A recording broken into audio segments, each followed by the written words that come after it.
surrounded by extreme poverty. They don't have any ways of getting income. Some they can stay even 3 days, 4 days without no meal. Others resort to stealing, not because they want to steal, but because they have no means of living. Some they don't have even the clothes to wear. People have no capacity to pay for medication. So most of the people, when they fall sick, then they just end up just staying in the house. In the process, they die. There are a lot of orphans because most of the people, they've died with HIV. Sometimes most young girls, they don't even go to the hospital, but they'll just throw the small ones, babies, in the pit latrine. Some of them, they just leave them in the bush and then off they go. These are graves. As you can see, they're still fresh. It's every day. People burying their friends, their relatives. People are buried. I'm talking every day. The wall, as you can see, it is filled with people dying with HIV and other diseases, malaria. I personally, I buried my daughters somewhere there. We're surrounded by extreme poverty. It's an agony of its own kind.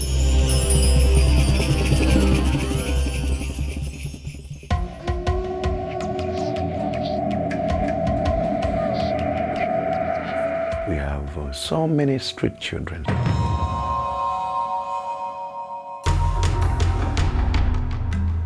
They behave as if they are just animals. There are times that they scrounge on the trash and they don't get not even anything. These children, they sleep in the trenches, and you'd find that they don't even have, not even a blanket, nothing. They are suffering in our midst. When I see what they have gone through, it really breaks me. And this is exactly the story of the Samaritan. There is no one who is concerned.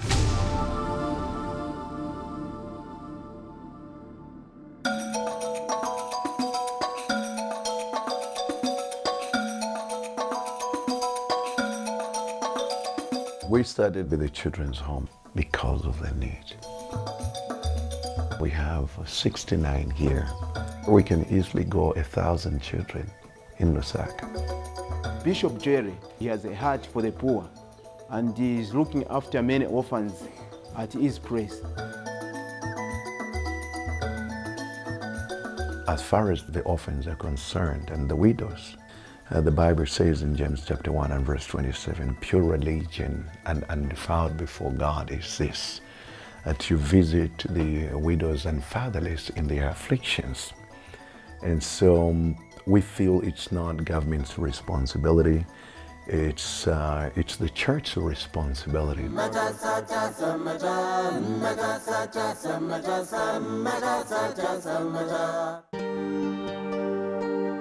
Bishop John, he's a father who really has a fatherly heart.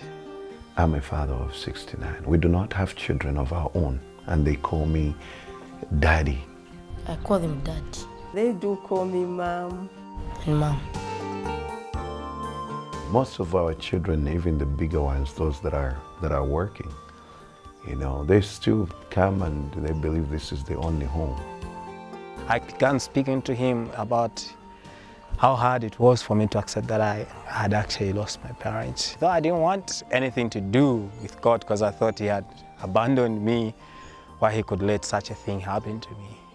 And he encouraged me. He said, well, you know what, you may lose your biological parents, but God is there for you. And the only thing that they need is just the hand of God or a touch to show them love. Yes, they love me. That they are loved, that they are human beings, that they can also do something. Given is one boy who came here when he was very sick. He lost both parents and he was HIV positive. The skin looked like an old man, but he was just a baby. Then the doctor said, this child is not going to live. We prayed for that boy, and I had that faith that God have mercy upon this child, that he should not die, he should live. This is given Chitola. We went back to the doctor.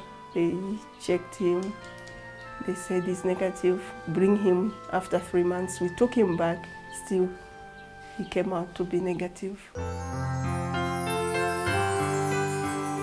He said, the God that you believe is a good God. There are so many children that we have turned down. We have room, but we don't have money.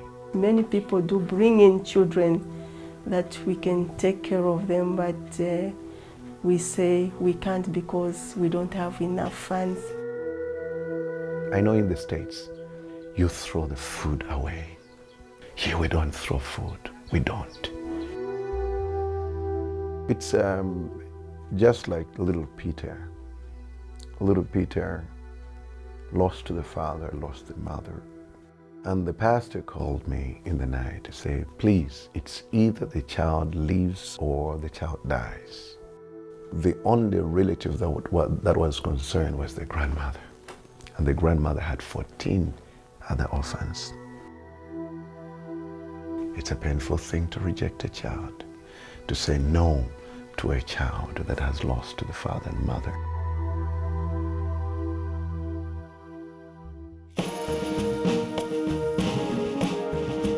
The church that is here is Every Nation Church. We get to see a lot of people coming in. A lot of people coming, they just want to just talk to somebody to say, well, no, we've tried this, we've tried that, but we have no hope at all. We want to plant churches that will be relevant to all issues of life. You know what the Bible says? Abstinence. You've got to abstain from sex. Wait until you get married. I've known John from the time that we were courting. When we sit down, he would say, I want to do this, I want to do that. And when I look at him, I don't want to say anything because I know that he's a visionary man. The dream that I have is to see Zambia saved and Zambia honoring God in all areas of life. Whatever that he wants to do, it's not something that he wants to do or to please people, but it's something that he wants to please God. I'm always there backing him and helping him to do what he wants to do for our God.